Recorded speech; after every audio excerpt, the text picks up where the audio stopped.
Welcome to American Horror Story, America. America's vice presidents have an issue with pew-pewing people. From as recently as Dick Cheney pow-powing his friend, to Aaron Burr straight up unaliving Alexander Hamilton in a duel.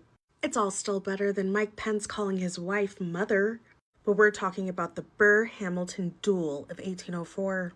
The events that took place on July 11th, 1804 in Weehawken, New Jersey are still hotly contested. So both these guys were heavily involved in New York politics, and this is way back at the beginning of political parties where we still had the Democratic Republic Party and then we had the Federalist Party. And so Burr and Hamilton were on two sides of the political aisles, and Burr was actually the vice president to Thomas Jefferson, but Thomas Jefferson really didn't fuck with Burr and was going to leave him off the ticket for the 1804 election. So Burr was going to run for the governor of New York, but Alexander Hamilton made sure that that was not going to happen. Now, the final straw for Burr was Hamilton dissing him in a public newspaper.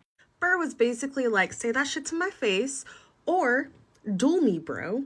And back then, if you were challenged to a duel, you literally had to do it or you were a weak-ass bitch. You have no honor, sir. Okay, this is America, but they probably did have those weird-ass accents because this is like right after the Revolutionary War. Okay, anyway, back to the story. Now, mind you, where they show up to duel is where Burr dueled against Hamilton's brother-in-law, and also where Alexander Hamilton's son was unalived during a duel. Yeah. Double homicide.